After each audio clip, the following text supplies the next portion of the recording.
Good morning, everyone. This is your Nilofer ma'am.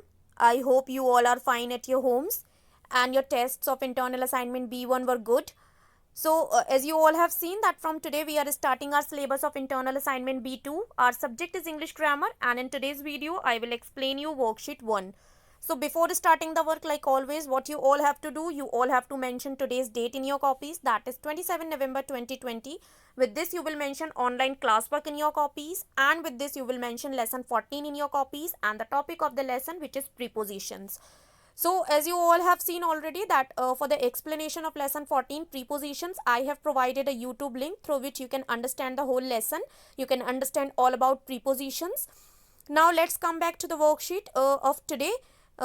In today's worksheet, I will explain you the definitions of prepositions. So let's see.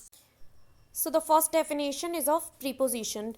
Prepositions are the words which show the relationship of nouns and pronouns with other words in a sentence. So prepositions क्या होते हैं? ये ऐसे words होते हैं जो noun और pronoun का जो relationship होता है वो sentence के दूसरे जो words होते हैं उनके साथ बताते हैं. So to understand it better, let's see the examples.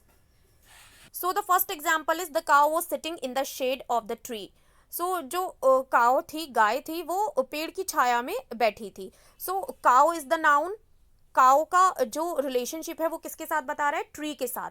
The cow was sitting in the shade of the tree. इन क्या कर रहा है? इन आपका प्रीपोजिशन है और ये क्या कर रहा है? नाउन का रिलेशनशिप शेड और ट्री के साथ दिखा रहा है. Second is my cat is sleeping under the table. मेरी जो कैट है, जो बिल्ली है, वो टेबल के नीचे सो रही है. Second question is how many kinds of prepositions are there. कितने प्रकार की प्रीपोजिशंस होती हैं? So answer is prepositions are of various types. अलग अलग प्रकार की होती हैं. Some of them are.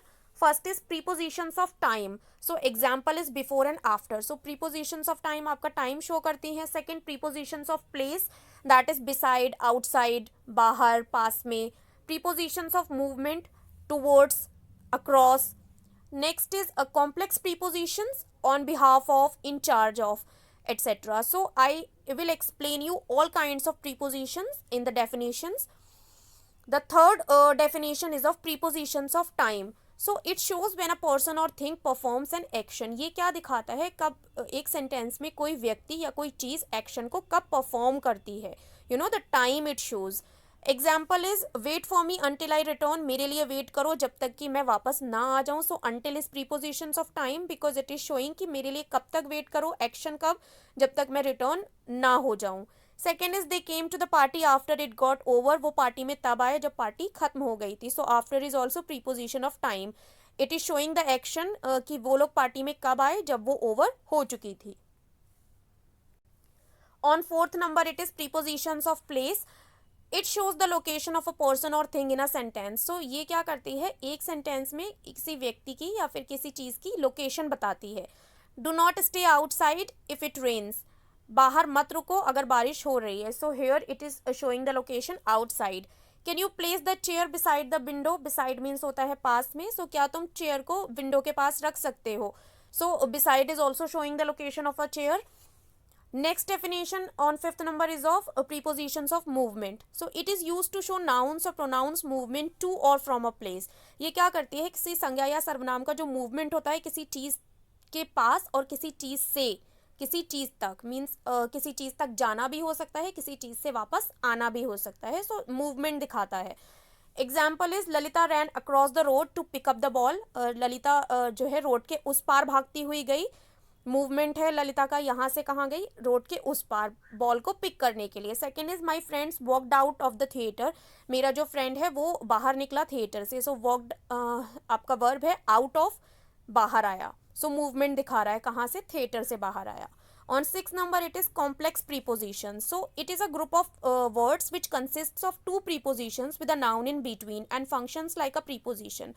So complex prepositions क्या होता है आपका? ये एक ग्रुप होता है दो प्रीपोजिशन का जिसके बीच में एक नाउन होती है और ये फंक्शन करता है प्रीपोजिशन की तरह. Example you can see Arijit is the in charge of this project. Arijit जो है वो इस प्रोजेक्ट का इंचार्ज है. सो इन आपका प्रीपोजिशन है, ऑफ आपका preposition, in the middle it is written charge. So in charge of. Second is I gave the presentation on behalf of my friend. मैंने अपने friend के behalf में अपने friend की जगह पर presentation the. So these were the definitions of prepositions and preposition and types of prepositions. I hope all the definitions are clear to all of you. If still any confusion is there, so you can ask me on the WhatsApp also. So I'll meet you in the another explanation video. Till that, keep learning, stay home, stay safe. Bye bye everyone.